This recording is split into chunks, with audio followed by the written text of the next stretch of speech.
महत्वपूर्ण बात बता रहा हूं वो है कि हम उस प्रैक्टिकल की जो 20 पेज की कॉपी है, 24 पेज की कॉपी है, 18 पेज की जो भी कॉपी है, उसमें काम कैसे करेंगे, मतलब किस क्रम में करेंगे, किस पेज पे क्या करना है, और वास्तव में वैसे ही करना। अगर वैसा करोगे तो आपकी कॉपी बहुत बढ़िया नीट एंड क्लीन दिखेगी और एक प्रॉब्लम का समाधान भी होगा, जो मैं थोड़ी देर बाद बताऊंगा क्या प्रॉब्लम आती है। ठीक है, जैसे अगर बात करूं माइनर प्रैक्टिकल, माइनर के 4 पॉइंट्स फटाफट कौन बोलेगा? डायग्राम बनाना है, फिर ऑब्जर्वेशन एंड ऑब्जर्वेशन टेबल, फिर कैलकुलेशन ऑडिटर। अब सुनिए, ये आपको कॉपी में जहां भी स्टार्ट करोगे, भले हो सकता है मेजर सबसे पहले, माइनर पहले करें या बाद में करें, हर नया प्रैक्टिकल नए पेज से शुरू होगा। कितने प्रैक्टिकल है? 3। तीनों ध्यान रख लेना, भले लास्ट प्रैक्टिकल एक लाइन में खत्म हुआ रिजल्ट, फिर भी आपको अगला प्रैक्टिकल अगले पेज से। ये चीजें अच्छे से ध्यान रखना, ठीक है ना? आपकी कॉपी अपने आप ही दिखने में बढ़िया दिखेगी हर तरीके से। तो पहली बात, new practical new page.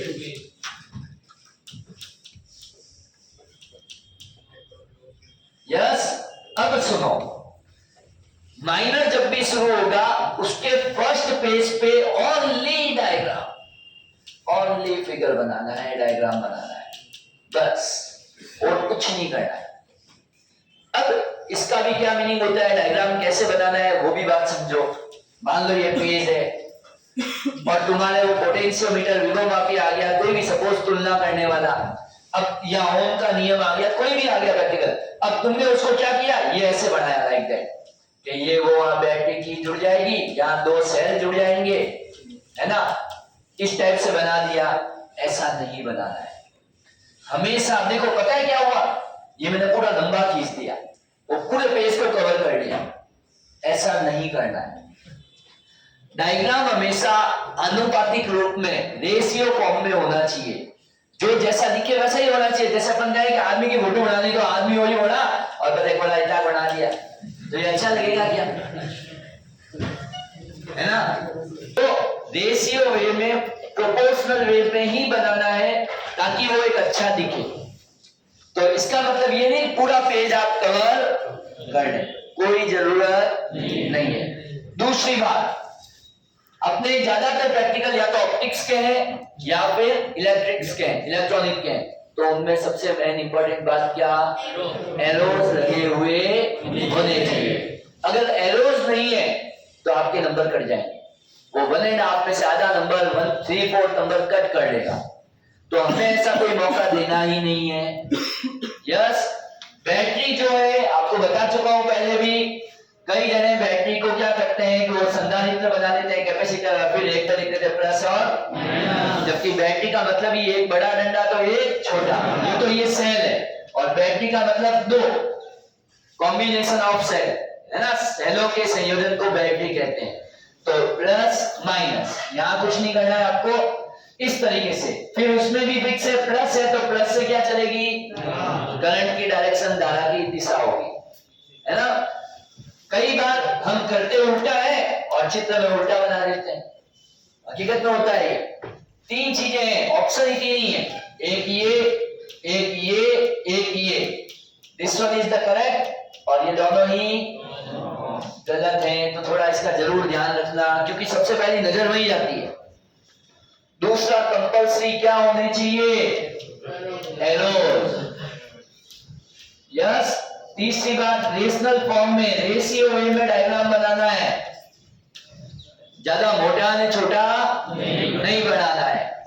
Next बात, उसको लेबलिंग प्रॉपर करना है, ये एक इंपॉर्टेंट बात, क्लियर लिखा होता है आपके ना वहां इंस्ट्रक्शन, जो मैं कह रहा हूं बोर्ड पे लिखे होंगे, वहां लिखा होगा नामांकित स्वच्छ आनुपातिक चित्र, ये स्वच्छ नामांकित आनुपातिक चित्र। तो स्वच्छ का मतलब आप समझते ही हो, स्वच्छ भारत वाली बात, कि ये आपने बनाया था और उसको फिर आपने यो घोटाले कर रहे होने, फिर उसको रबर से, इरेजर से रगड़ रगड़ के पेपर को ही फाड़ दिया। और दूसरी बात, अरे वो तो ठीक फाड़ देता, वो भी समझ में आता, इतना फूकरा रबड़ इरेजर लेके आते हैं वो पूरा काला ही कर देगा, ऐसा जबरदस्त दिखता है वो पूरा का पूरा क्या हो जाता है, ब्लैक। वो पूरा दाग दबा वहीं छोड़ के जाता है, जबकि बाबरा वो खुद किसके लिए आया था, इरेजर साफ करने के लिए। ठीक, पेंसिल शार्पनर साथ होने चाहिए, क्योंकि अगर आप कहीं भी मोटी लाइंस ड्रॉ करते हैं तो इसका मतलब क्लियर है, एग्जामिनर समझ जाएगा आप बहुत बड़े आलसी हैं। मम्मी पापा ने तो आपको इरेजर दिलाया था, शार्पनर दिलाया था, बट आपने क्या किया, उसको यूज लेने का कौन करे, आलस। ठीक है, अलग दो, तो वो भी एग्जामिनर भी कहेगा अलग दो, ठीक है ना। तो इसलिए ऐसा काम नहीं करना है। पेंसिल वगैरह जितनी साफ हो सके उतनी साफ होनी चाहिए, ताकि वो डायग्राम अपने आप ही थोड़ा अच्छा दिखेगा। क्लियर, दोनों में फर्क है कि नहीं है। और ये मैं आपको फिर कह रहा हूं, एग्जाम में सारी कॉपीज दिखाऊंगा और देख लेना कि देख ले क्या किया है, ये सच्चाई है, हर साल देखते हैं। क्लियर, तो डायग्राम की बात हो गई। अब मैंने क्या बोला था, फर्स्ट पेज पे ओनली फिगर बनेगा और कुछ नहीं करना है। वहीं पे नीचे की तरफ जहां डायग्राम बन जाए, नीचे की तरफ उसकी क्या करनी है, लेबलिंग, कि के का मीनिंग क्या है, टी का मतलब क्या है, और भी कोई आरएच है तो आरएच का मीनिंग, बी का मतलब, ए का मतलब, किसका क्या अर्थ है। यहां तो डायग्राम में आपने उसको इंडिकेट कर दिया कि this one is the E, either this one is the के, ठीक है ना, पर यहां उसका अर्थ बताओ, और यहां एरोज लगे होने चाहिए। तो ये फिगर खुद 1.5 मार्क्स का है, वो सीधा सीधा नहीं मिलता है। आप सोचो आप बना मिलेंगे, नो, तरीके से काम करना है। तो बस पहला पेज डायग्राम का है और कुछ भी उस पे नहीं करना है, भले 4 लाइनें पीछे बच रही हो, और कोई पीटीओ लिखने की जरूरत नहीं है, वो सब समझते हैं एग्जामिनर, वो तो पेज पलटेंगे, चल रहा है काम, कोई जरूरत नहीं है। यस, अब आते हैं, अगला नाम क्या था अपना, प्रिंसिपल, आइदर लॉज, जो भी है वो आपको कौन से पेज पे काम करना है, सॉरी, अगर माइनर है, एक मिनट, माइनर प्रैक्टिकल की बात करें तो वापस सुन लीजिए, फर्स्ट पेज पे अपने को क्या करना है, फिगर। यस, ये आपके फर्स्ट पेज पे बनेगा। फिर किसका नंबर आता है फिगर के बाद, observation and observation table, observation and observation table, ये आपकी बनेगी सेकेंड पेज पे। अब सुनो इसमें क्या होता है, ऑब्जर्वेशन ज्यादा से ज्यादा ये तो होता है, इसका अल्पतमांक या उसका अल्पतमांक, पर अल्पतमांक डायरेक्ट नहीं लिखना है, बकायदा उसका फॉर्मूला आता है, परास बटा भागों की संख्या, list count equal range upon number of, तो आपको पहले वो बताना पड़ेगा फॉर्मूला, दिस अपॉन दिस, फिर उसकी वैल्यू के रेंज सपोज 3 वोल्ट और कितने डिवीजन, तब वो वैल्यू जितनी आती है इतने वोल्ट। सिमिलरली अमीटर है तो अमीटर। कोई जरूरी नहीं है कि उस फाइनल प्रैक्टिकल में कोई तरह का ऑब्जर्वेशन हो, ये कोई जरूरी नहीं है। ये होने के बाद देखो पेज पूरा है, अभी तक आपने मुश्किल से 5-6 लाइन तक बोल रहा हूं, जो मीटर वोल्ट मीटर वाला प्रैक्टिकल हो, तो बाकी में तो ऑब्जर्वेशन 2 या 3 लाइन, या किसी में तो है ही नहीं। यस, तो जो भी हो उसके बाद आपका यहाँ ऑब्जर्वेशन हो जाता है, 2 लाइन एक्स्ट्रा छोड़ दो आप तो, और आराम से क्या बनाओ। और पता है इस टेबल में एक फायदा है, यहाँ फायदा ये है, मेजर में आपको कितनी रीडिंग लेनी पड़ती है, 6, पर माइनर में सिर्फ 1 रीडिंग लेनी है, सिर्फ कितनी, तो इसलिए टेबल कोई ज्यादा जगह घेरने वाली नहीं है।